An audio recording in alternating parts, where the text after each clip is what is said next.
Jeffrey here, super fan of Common X, with my boys Ian and Jared. And welcome to Common X Podcast with Jared and Ian. This podcast, we're about freedom and having fun. If you're a free thinker, this is the podcast for you. You actually, so you backflipped off that thing too, didn't you? Yes.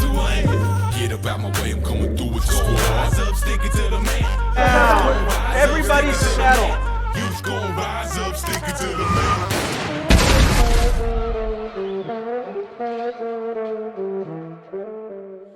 Welcome to Common X Podcast, episode 34 with Jared and Ian. Today's special guest is Cory White from Shocore Music, also formerly DDT.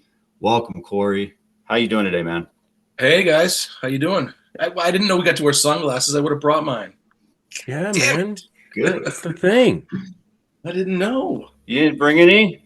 I took mine off out of respect for you, man. Oh, mine are in the truck. Oh, I would have brought them. Jeez. Oh, no. I'll survive. Yeah, dude, we do that. We do that thing all the time, man. Yeah. I can't see. All right, with them buddy. on, So but, we were you know, kind of I like look learning cool. your history a little bit before the show. So, I mean, Yeah. What do you want to know? oh, dude, there's lots of pictures of Shocore where he's wearing them. He's got some dope pairs, man. All right, so kind of tell us about this DDT thing again. Kind of like the late. That was kind of like the late. No, Well, DDT. so, remember the Yeah.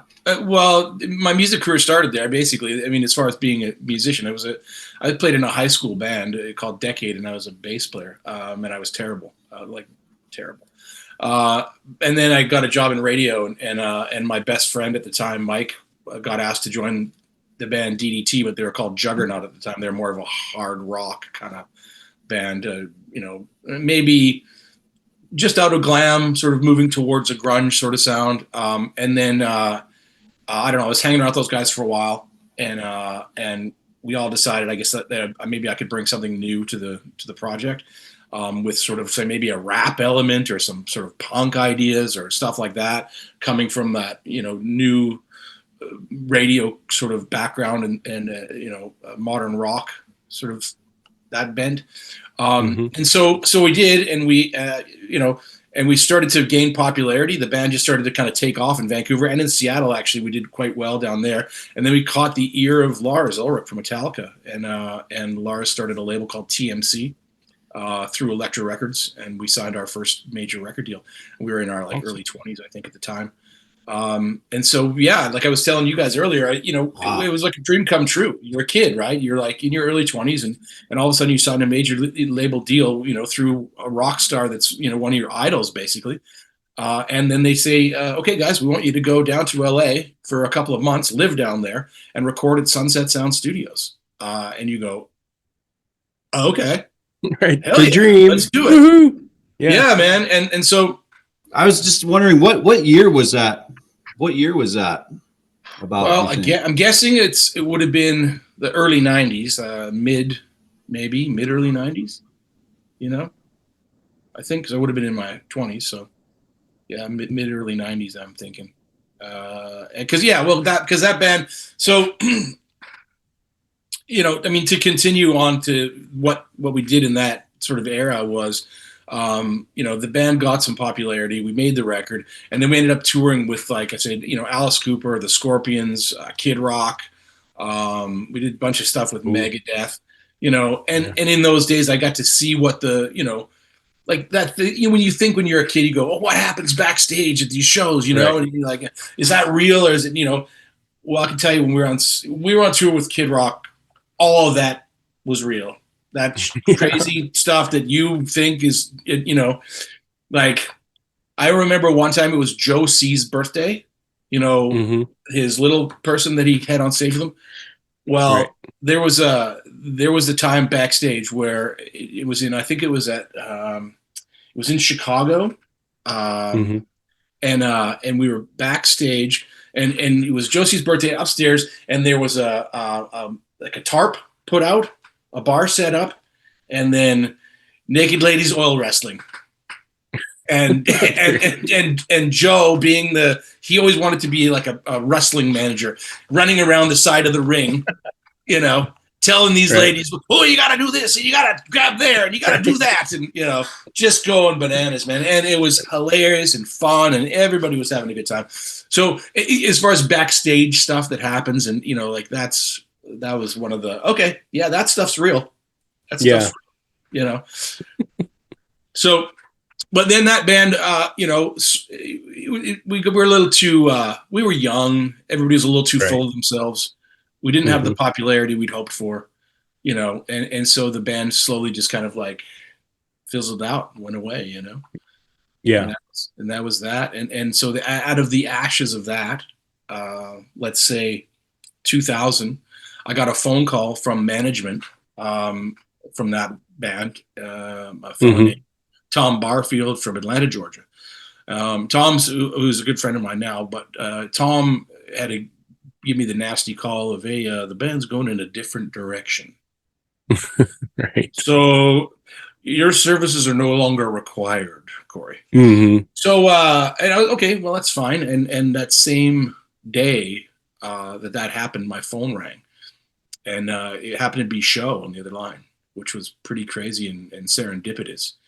Him and I had been working on some songs together in a studio that were his songs for a band that he was in called Nephro at the time. And and we wrote really well together. We hung out. We were like buddies. We just became friends. And he was like, what are you doing, man? I just bought a studio. And I was like, what? He's like, yeah, I just bought a studio, man. You want to come and like hang out and write some songs? I was like, yeah, let's do it. So when we post up and held up in that studio for about, a year and a half, we got kegs of beer and we had them delivered once a week. Dude, we had a deal with like a local brewery, a micro brewery, back when that was like kind of a new thing.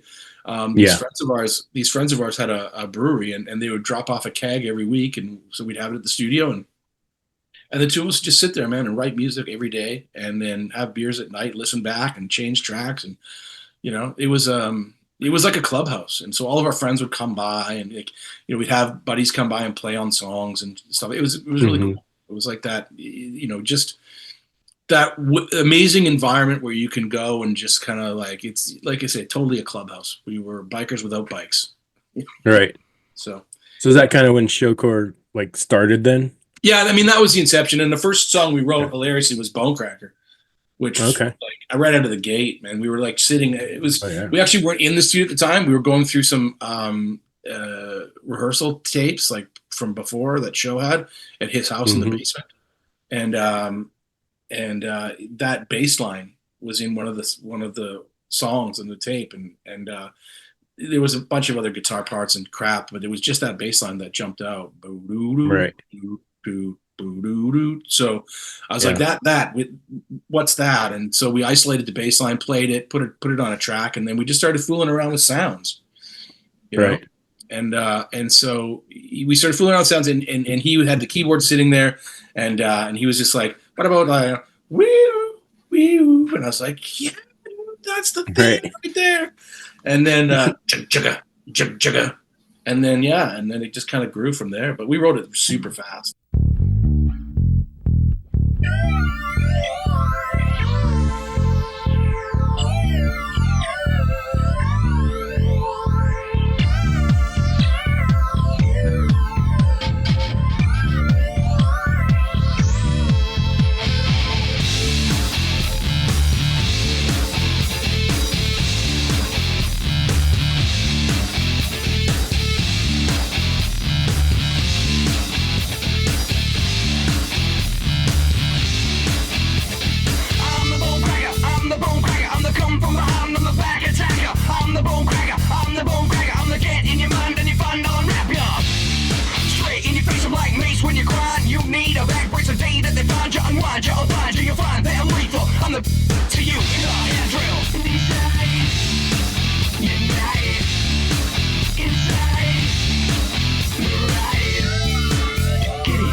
that song was like, yeah, it took like, hey Ian, welcome back. Sorry about the Yeah. Welcome to the show. Yeah. You guys mind if I join you for a little bit? Sure. I've just been babbling. Jared's been kindly sitting there quietly listening to my. No way. That's what this is. Let you guys tell your story. Yeah, it sounds like I missed how Bone Cracker got started because I know the well. Yeah, I know that.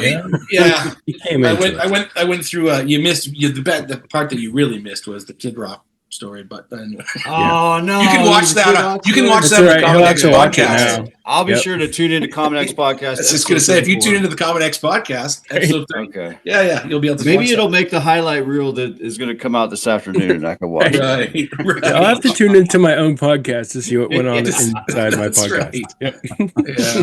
Yep. Yeah. All right, man. So what was it like? So I got to ask you because I asked everybody, and yeah, I'm sure you've already kind of seen this, but like, have you ever had an epic stage fail? Like Epic you're stage up on fail, yes. 100%. Nice. And there was a good, actually, newspaper article written about it just after.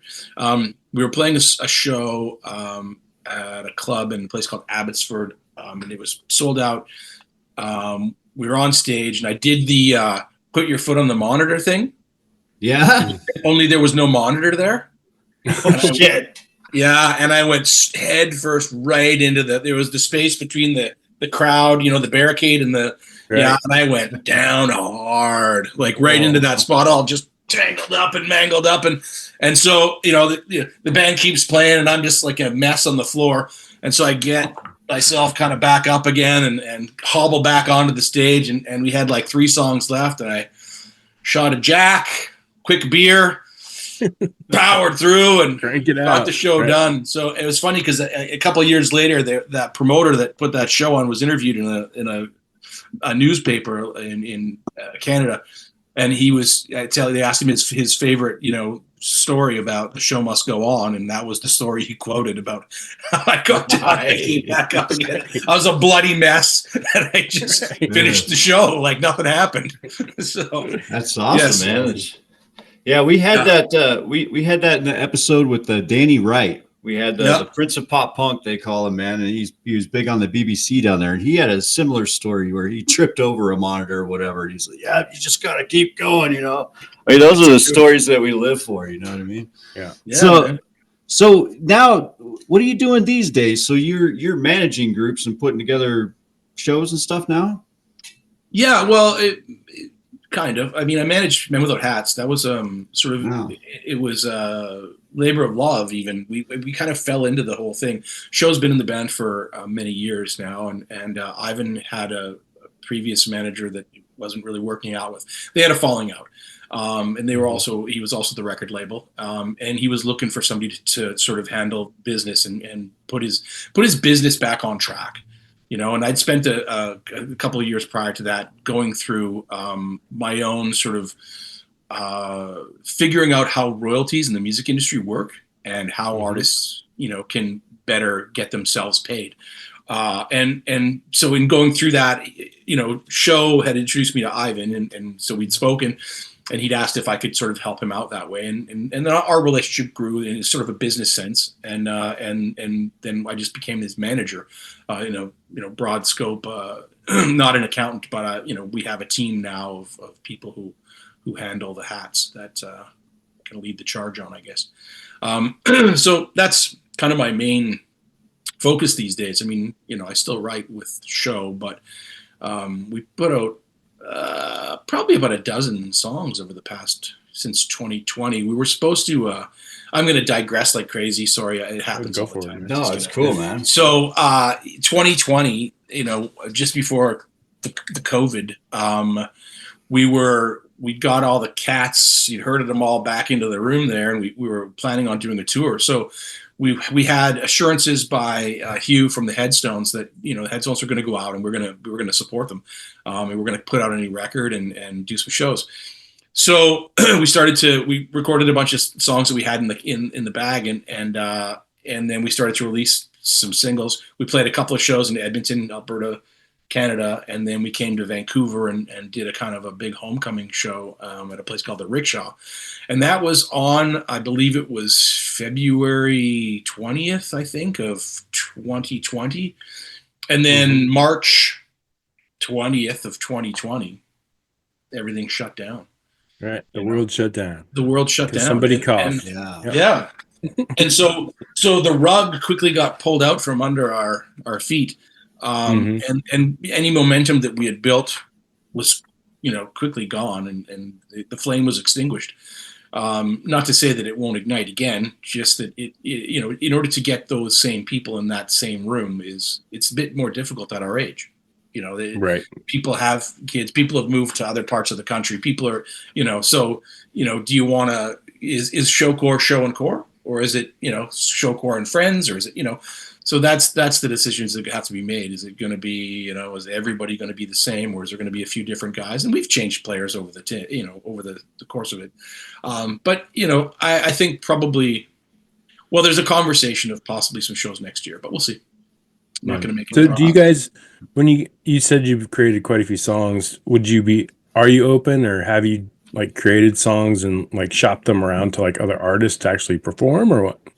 No, not as Shocore. No, we haven't shopped Shocore songs. No, but I don't know that our songs would really go with anybody else. I mean, maybe, but I haven't really thought about it.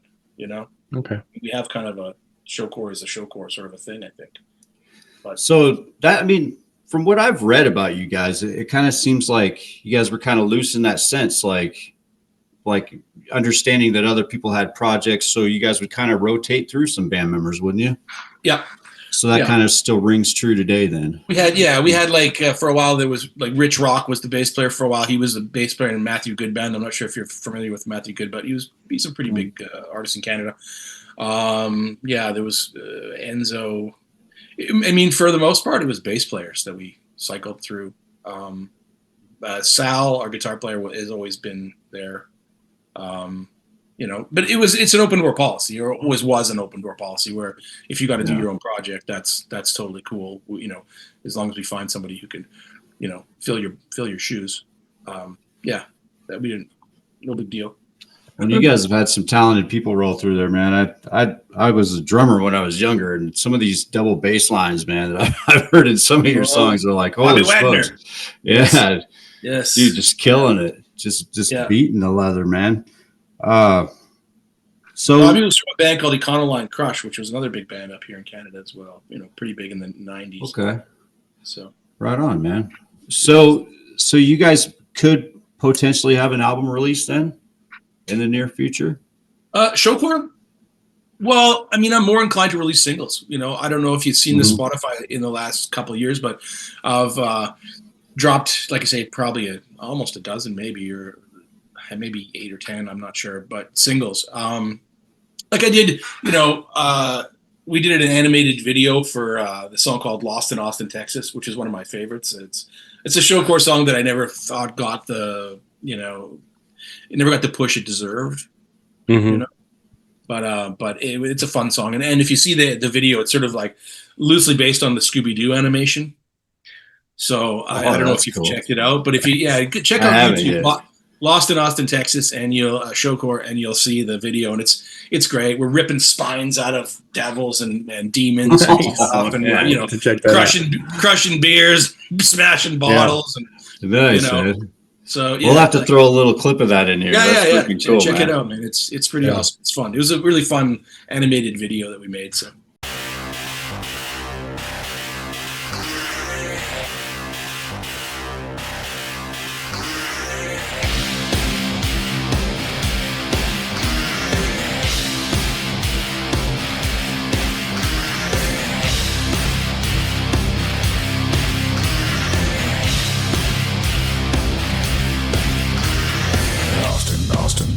I was looking for some answers. I've been taking all my chances. I was on my own.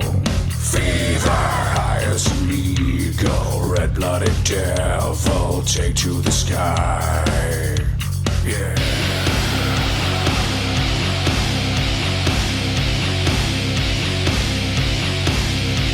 The soul was black as midnight and a bloodlust in the main line, like I'd woken from a nightmare, but I never sleep.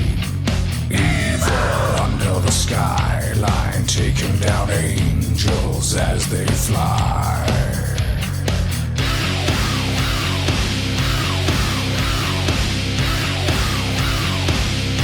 Don't be mistaken, you've been taken, murdered angel on the rise. Don't be mistaken, you've been taken, murdered angel on the rise. Don't be mistaken, we've all been taken, fallen demon on the rise.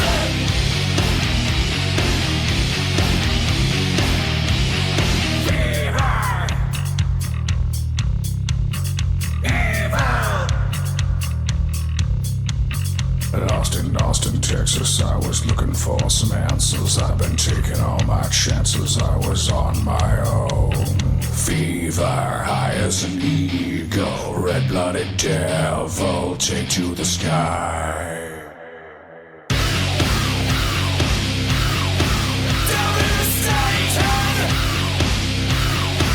we've all been taken, we've all been taken.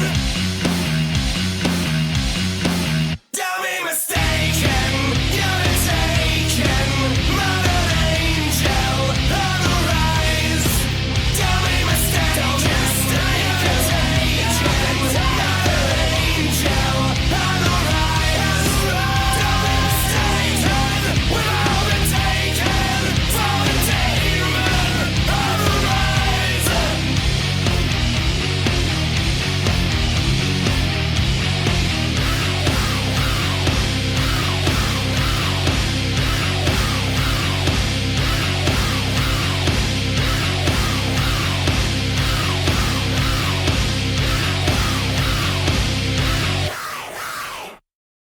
Well, you guys have been kind of known too, haven't you, for some of your video stuff? I mean, I think I thought I read something about that you guys kind of got some notoriety, like your video Bone Cracker, and kind of around that time frame. I mean, it's like a killer video. Bone Cracker was. Yeah, I mean, it got a lot of play on Much Music in Canada and on MTV Canada, but I don't know that it did much in the States. You know, Yeah. I like know that- Rudy. You guys are like secret agents, kind of, or debt collectors. I don't know. we got any sort of, we've done better since the Spotify's and the Apple and the iTunes and stuff in the States. We've done better in America. But we never had a deal there. Shocore was a Canadian band, you know, signed Canadian only. But the good and bad, my dog wants out. I'm just gonna let so I can still talk about it. Sorry. Whining. Let me out, Dad. Come on. Yeah. So gotta sorry about that. So Shocore was a Canadian band. We were shopping in the States, and they test marketed Bone Cracker. This is what I heard from our label, and since then I know way more about the music business than I did back then. I'll tell you that for nothing. I was told by our label they test marketed our song in a bunch of places: Hawaii, Minnesota, I can't remember, Chicago, I think, and it did very well. But I guess back then, in order to promote the music and get it to be played, you had to, you know, there was that old pay-to-play model, and you know, there's some people that believe it or people that don't believe it. But I was told that our record company ran out of money. And couldn't afford to market the song to radio properly. Right. So we just didn't make it in the States. And then, you know, we got stuff like the WWE. Yeah. I heard it on there. Yeah. Yeah. And then we got some, and then we got like the Smallville. We Video got game. a few songs in Smallville, SSX Tricky, the snowboarding game. And then Mother Truckers. we got, what was that? Mother Truckers. I don't know that one. What's that? Yeah, I thought it was Mother Truckers too. Somebody said one of your songs was in there, but Oh, really? Maybe. Yeah. I mean, yeah, there's some stuff that I don't even know about sometimes, and I hear about. But that's how we got some of our, you know, more like U.S. audience. We had some stuff like people close to the border, you know, because they hear Canadian radio, and Bone Cracker was all over Canadian radio for a while. But then anything else from the rest of the world was all because of video games, man, and really Like I think the WWE and the SSX Tricky were the big things. I think we had something in like MLB baseball back then too, even Bonecracker was in somewhere in that. Like, I mean, whatever. Yeah. So Well, it's kind of an anthemic song too, right? Yeah. So is the Peelers story true? Is it true? Well, which one? The one that we would get them from each city to come and dance with us? Or the one where we traveled with them. Because both are true. Well, I was okay. Because I was reading some journalist thing, because I was checking you out, man. And I loved Bonecracker, so I was checking that out. And then I like Fist Fight at Dawn. I like some of the Devil Went Down to Georgia cover that you guys did. I mean, that stuff just really hits. It kills. So I was kind of checking out some stuff, and I was getting more and more interested in it. And there was something about like you took the stage, and you noticed there's like a bunch of dudes in the front. And you're like, what the heck's going on here? But then you said over in the corner, there's like, maybe some big-breasted, good-looking females over in that area. So there was a time, and I don't know what happened, but I guess it was probably 2002 maybe, where Bonecracker was the #1 dance to song in strip clubs in Canada. Nice, dude. That's awesome. Quite a distinguishment to have.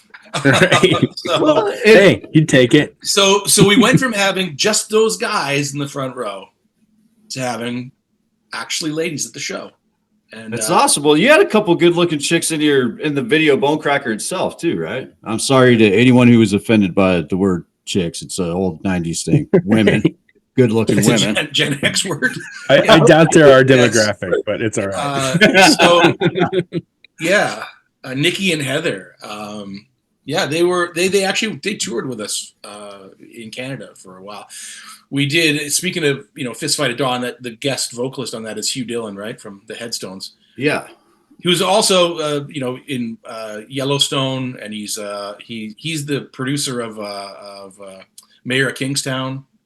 The show on him. Yeah. Wow. So he guest vocals on that song with us. Great guy.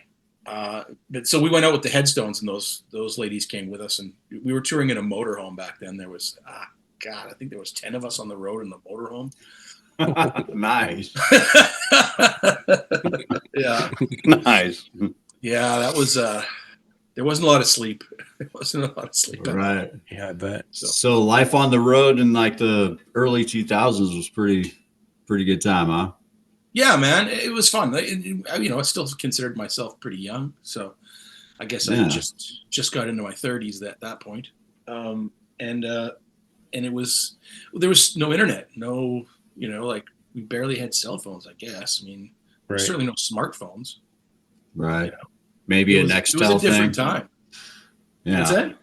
Maybe like a Nextel push to click, or that was probably even later in it. Yeah. Like it was, we didn't, like you say, one guy had a laptop and you'd use it at the hotel only, and right. Yeah. It was. You didn't walk around with a beeper on your belt there for a while? Well, when I was selling weed. Call this number. 420 911. I do remember the pager days, though.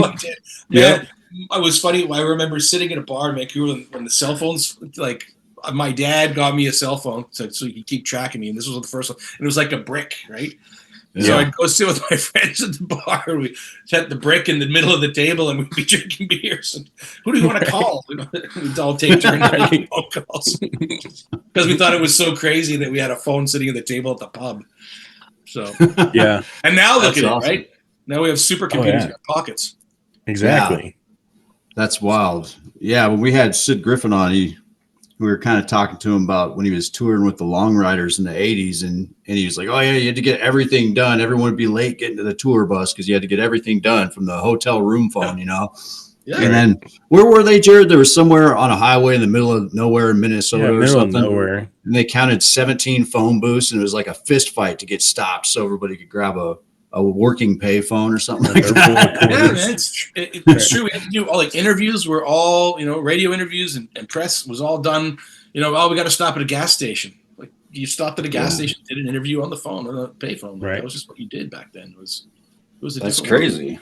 Yeah. I mean, to think of it now, like, because now it's like, oh, I just hotspot off my phone and we'll have a Zoom and, you know, in the middle of the forest on a satellite link to wherever.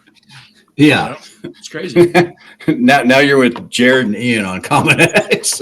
Right? Yeah. Exactly. It's whatever. So, okay, Flattered man. that you guys, you know, like dug up the Shocore stuff and that you're interested in it. And all that It's kind of very stuff. interesting, Completely though. flattering to me. Oh, I dude. love the that's- sound, honestly. Like, Yeah. I like the combination of like kind of the rapping and the rock, Mhm. right? Like, and both of those were kind of, you know, Gen X rap was just starting to come out, you know, and Yeah. rock and the hair bands and the combination of those are pretty cool. So, like, did you have some information or inspiration from like any rappers or bands in the day, but like you kind of wanted to sing that way, or is that just how you sang? Well, I mean, Beastie Boys really for me was a huge Okay. Yeah. Yeah. Like that was like a lot of times, even when I would go into the booth, you know, I would have like Beastie Boys sort of like their rhyming patterns in my head, and you Yeah. know, not to say that I ripped them off specifically, but boy, you know, that was what was influencing me. I mean, you know, I love Public Enemy as well, but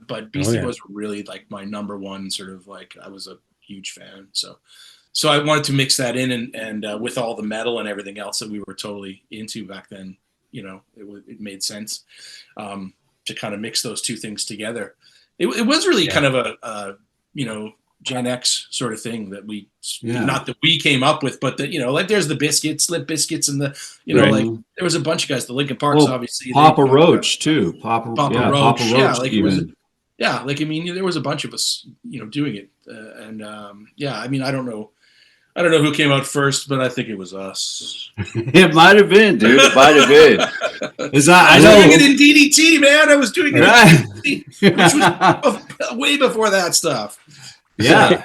Yeah, for sure, man. And it's kind of cool because you guys were all in that. Do you kind of remember how, like, was that just like kind of a creative free for all in that time? I mean, because nobody really had solidified that, I don't think, outside of the Beastie Boys, obviously.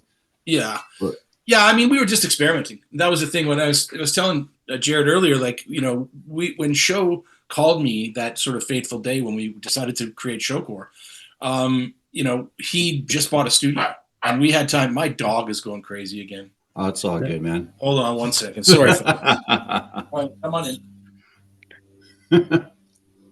Okay, so Show called me and he just bought a studio. We went in there and like I said, it was like our clubhouse, man. It was like, you know, all of our friends would come by. We had like a brewery, local brewery, microbrewery, bring a keg of beer a week and stuff. And we just kind of like, we would hang out and create and you know, like write during the day all day and then drink beer and listen back and add stuff at night. And it was every day for a few years that was our jam. Dude, that's awesome, man. Yeah, and it was just experimenting. We just, you know, like we experimented with like, you know, like we would put like some like samples and shit in those songs that were like, you know, you wouldn't even think of. So it was cool. Yeah. It was cool to have that time. You know, Yeah, because for sure. studio time's expensive, and so because we didn't have to worry about that, we really could just, you know. Yeah. Fart That's in the great. mic. Does that sound cool? Like whatever. Crunch some potato chips. Does that sound cool? Sure. Like whatever. Right. Whatever we want to do. So. That's Now, awesome. have you messed around much with like some of the AI music creator tools at all yet? I haven't. I don't. You know, I'm kind of ignorant towards What are it. your I thoughts? don't know much about it. I'm not like Yeah. you know. My son is funny. My son hates it. He's 15, turning 16 this year. He's super anti AI. Yeah. He's like an analog kid. He's like he collects vinyl and like it's funny. Like a lot of people in his generation, I think they're going back to the way we were a little bit. You know. Yeah. Yeah. And so I popped up my story anyway. I popped up Chat GPT on my computer to see what it was. Blah, blah, Right. blah. And I go, okay, well, I'm gonna try to maybe convert these files to another kind of file, like whatever, a fucking PNG to a JPEG or I don't know, whatever. And and I'm like, and he goes, what are you doing? I was like, oh, I'm just looking at this Chat GPT thing and see if it can convert some files for me. And he goes, get off of there. Don't even turn it on. And he's like, Yeah. you know, whatever. And I'm like, oh, Stop supporting Skynet. yeah, like that's Yeah. really, so yeah, it's kind of funny. Yeah, it's is cool, cool. man. Like I not to like totally sidebar you, but like, it's neat having a kid that age now. Like I have daughters who are older, and I'm like I said, I'm going to be a grandpa soon. But my son is in that kind of window where he's in a band now at school, and a couple bands actually. Oh, awesome. So, but when I was growing up, the music I listened to was more like Iron Maiden, AC/DC, and like that sort of rock. Like a little bit of the Def Leppard, the Motley Crue for sure, like stuff like that. Like that was my sort of we pigeonholed ourselves. Gen Xers, we kind of like you couldn't really listen to Duran Duran and AC/DC because those two things didn't really go together. You were this group or you were that group. I mean, that's how we were, right? I mean, that's how we grew up. Yeah, but I mean, now obviously our tastes have broadened. Oh my God, I lost my train of thought there. What was I talking about? I think you were about to throw Rush in there. I was hoping that you were. Well, no, yes, yeah. But anyway, with my son now, it's funny. So he totally different musical taste than me, but he's opened me up to a bunch of stuff that I missed from back in that era. So he's cool. He's into like Gentle Giant and early Genesis and these Peter Gabriel and all this prog rock stuff that I was like, speaking of Rush, and all this stuff that I was like, it kind of like slid under my radar because I was more into like the popular, like metal and stuff like that. And so, and him being a vinyl collector, it's all this 70s vinyl stuff that he totally is into. And it's like, I go to his room and hang out, and he'll be like, "Dad, you got to check out this." And it's like, this is a 20-minute song. That's awesome. I'm like, there's 20-minute songs anymore. This is crazy. There's probably a hell of a fight with his lights. There's probably a hell of a fight with the label to get him to even put that on there, man. Right? Back then, back then, 16 tracks. Yeah, man. Back then, they gave you the time to develop as an artist. They would, they nurture you, and you put out 4 records before you had a hit because you got to experiment and you got to make cool music, and that's what I'm learning from him that I kind of missed. Like I've always been of the don't bore us, where's the chorus kind of like that's how I've written songs since I've started writing, so it's kind of a different deal now. So it's funny to learn something like that from a generation that's like way beyond me, which is kind of cool. Yeah. Do you think it's easier or harder to create a band and get listened to now? Like anybody can publish stuff on Spotify, right? So do you think it's easier now to get your music out there and get heard, or is it still that kind of pay to play situation? No, I think it's easier to get your music out there for sure. Yeah. To get heard, another deal entirely, because you can put out whatever you want, but if you don't have an audience, I mean, and how do you get your audience now? It's a combination now, I think, just my opinion, man. It's a combination of social media, of, like your music has to be good. It's really your image. Like you're a working entertainer now. You're not a musician. You're not a rock star. You're this thing, this beast that has to be on all the time. You're TikToking all the time. You're YouTubing. You've got all your channels. Your social media has channels. You're constantly creating. You're constantly trying to put out new songs that are grabbing your audience. Right. It's a different world. I mean, honestly, we're releasing a new single. Hats have a new single coming out June 26th, and I've been toying with the idea of creating a new genre with it, because the song's called "I Love the '80s," and it sounds like a Hat song from the '80s. Only it was written by Ivan Today, produced by Brian House, who's a big rock producer in the world today, and mixed by Mark Needham, who's like the Killers and the great mixing mix master, and so it has this. It sounds like today, but it feels like kind of yesterday, and it's a song about yesterday. It's like there's new wave, but then there's like maybe this new retro or something like that. It's kind of I can't wait. You can't not sing the song. It's like Safety Dance. And but it's kind of like redone in a Mark Needham way with like the Killers type sound. Like it's got his mixing sound, definitely. Wow. But the instrumentation, it's a Hat song. It's synths. It's there's guitar in there, but Like, I wonder if I can even play it. Hold on. I wonder if you can hear this if I try to play a clip for it. I got one right here. I love the 80s. I love the 80s. The decade that made me. I love the 80s. Terminator, come and save me. I love the 80s. Gentlemen and ladies. I love the 80s. That's actually the debut, Mm-hmm. by the way, of that. Nice. Wow. There you go. Wow. There you go, You guys just got listeners. The You're debut. But yeah, so we've got a video ready for that, and and started a new TikTok channel, and doing Yep. some social media, and we're doing mainstream media. We're listening to old school mainstream radio. Ivan's going to do a takeover of a radio station here in Canada that's going to simulcast across the country. So we're mixing the old way, press, print, mainstream radio, with the new way, and the artist has to get out there and talk to the audience. He's got to be. Yeah. The old days. It's funny when we started Shocore. Show and I used to there was an idea we had, like the Kiss idea.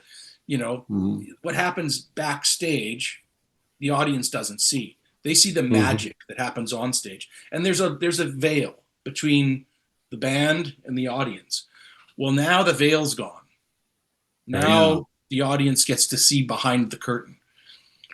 In my opinion, not the greatest. I loved the idea of the veil, the magic that happened behind the curtain, and then the show that happens in front, And I think that we've lost some of that today. I mean, I don't know if it's for better or for worse necessarily, but my personal opinion is I miss the magic. Yeah, you want a little of that Wizard of Oz. Yeah, I do. Pay no attention to the man behind the curtain. Yeah, I think that's why you and I have these beards. Yep. It's funny so that you. insightful.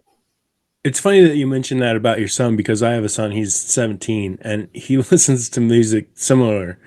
And when I'm in the car and he's like connects his phone to the Bluetooth, right, listening to it, it's like, is this from like the 80s? He's like, no, this was just released like last week. I'm like, really? So I mean, what you and Hats are doing might be that next big thing, because that sound seems to be coming back. So I hope so. Yeah. I hope so. Yeah, it'd be great. I mean, we'll see. We'll see. Yeah. Cautiously optimistic as always. Yeah, For sure. No one has that crystal ball for sure, man. But I'm kind of noticing the same thing too. Like my kids, I'll hear them. They're listening to, my daughter will listen to some Bruno Mars or something, and then my other kid will be listening. I mean, he can go Queen, Boston, like it's weird with like Aerosmith and stuff. And then he'll play something else, and I'll be like, "Hey, what was that?" And he's all, "That's Suicide Boys." And I'm like, "Who the hell is Suicide Boys?" Yeah, I never heard of that. But that sounds a lot like this or whatever. It almost seems like a retro thing is kind of coming back, I think you might be right. I hope so. Yeah. It would be fun, but it's funny. Yeah. the dubstep has played itself out. Well, maybe it's just the thing is, now I notice about these kids too is there's not when we were young, like I mentioned before, we were kind of pigeonholed ourselves because of the groups you hung around in. Like the metal kids didn't mix with the new wave kids, didn't mix with the preppy kids, didn't mix with the, like we defined ourselves by our musical tastes almost. Now they don't do that anymore. Now people who are into country are also into metal, and they also listen to hip hop, and they listen to whatever, the mumble rap and all this kind of stuff, Right. And so there's not hard lines in the sand anymore where music is concerned. So tastes are broader, which in the big picture I think is great. Yeah, I definitely think that it's made music better. Yeah, more accessible to people, I think, too. Yeah. So it's cool. Definitely. Yeah. All right. So we're reaching a fun part of this episode that we like to call Jared's Five. So what he's going to do is he's going to ask you a question from the previous guest. You'll have a chance to ask a question for the next guest, and then some fun stuff in between. Oh gosh. It's fun, They're man. not I hard, promise. All right. They're all fun. Okay. All right. So our last guest was what was his name? was Joey Joey Martinez. Devil Doc. Yeah, from Yeah, Devil Doc Talk Devil Show. Doc Talk Show. Yeah. Another podcaster. And his question was, what is your favorite classic car? My favorite classic car. Well, I don't know if it's a classic yet. I guess it is, but Corvette, 1970s is mine. You know? Dude. Nice. I have a song about a Camaro, but that's not really my favorite car. It's the Corvette Summer. That that style of Corvette, man. That's 100% always been. Did you ever have one? No. No. I've had my eye on a few periodically, but I never pulled the trigger. I bought a Harley instead, and then. There we go. Harley goes with the beard better anyway, so yeah. So I've owned a couple of those too, man. Those are fun. Yeah. So yeah, I tried Corvettes, but I'm just too big. So at 6'6", I'm like, yeah. I don't fit. Yeah, Jared's like the size of Suge Knight, dude. It'd be wild wow. to try to squeeze him into one of there. Hilarious. Yeah. Feel like a sardine in a sardine can. Yeah. All right. Next one. What is your favorite movie of all time? Okay. Wow. Geez. Favorite movie of all time. This is a weird one, probably, but I mean, this is my son. My son bought me this.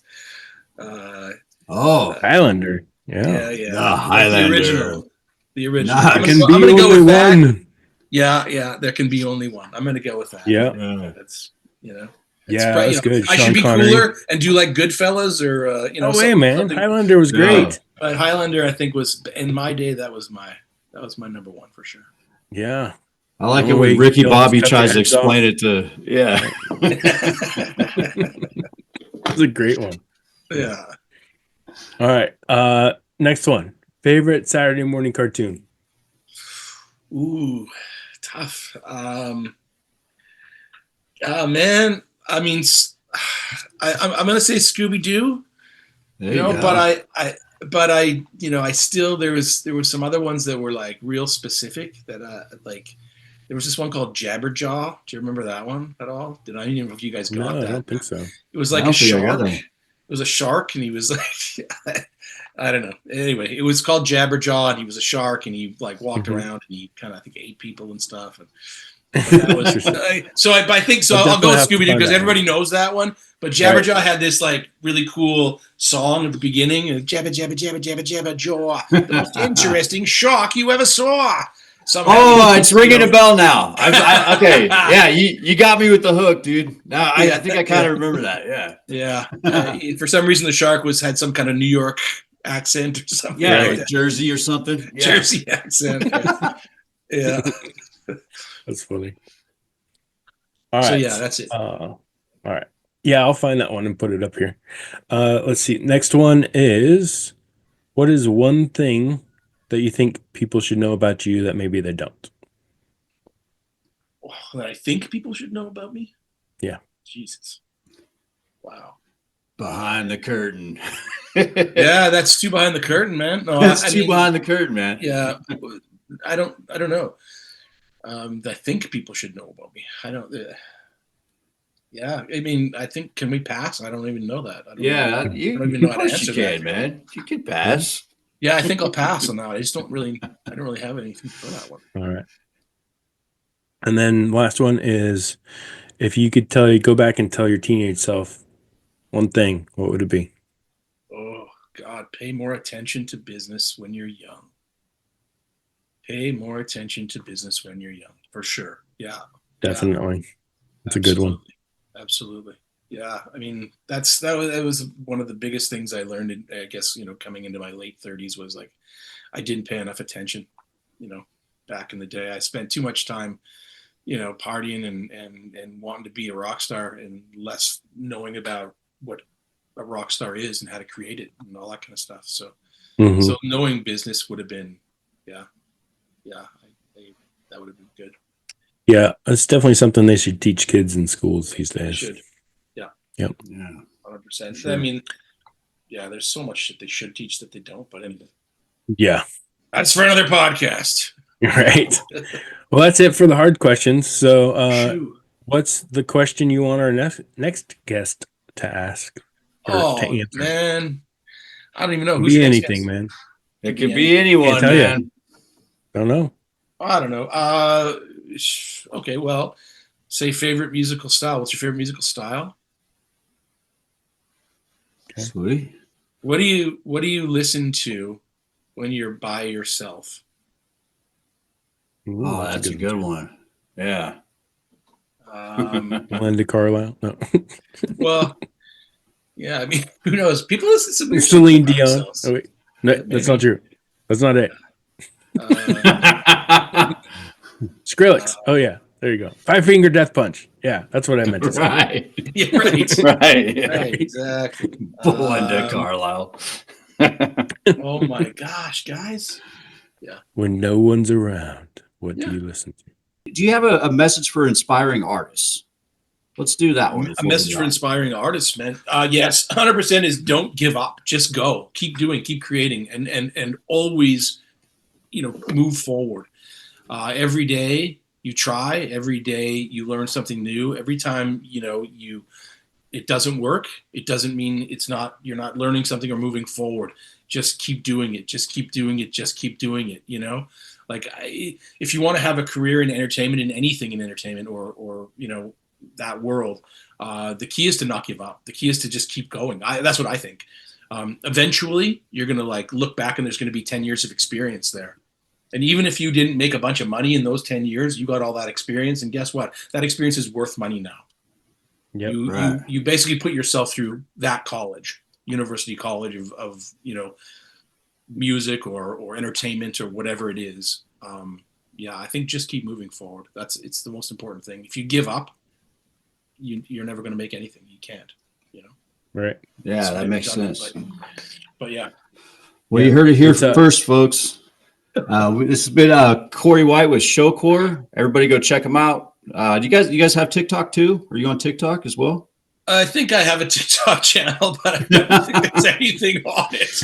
I think I opened it and then got too afraid to do something on there because I'm intimidated by it, I think. Oh, yeah. I think I hashtagged you in it. We ran a little promo on there. I think it's in upwards of close to 5,000 views right now. I mean, it's not much, but man, people are pushing it out there. And hey, if you want to send me that new hats deal, man, we'll promote the hell out of it. We just absolutely love you and Ivan. That little clip that I just played for you is we're not even the pre-release is going to start on the 5th, I think, of June.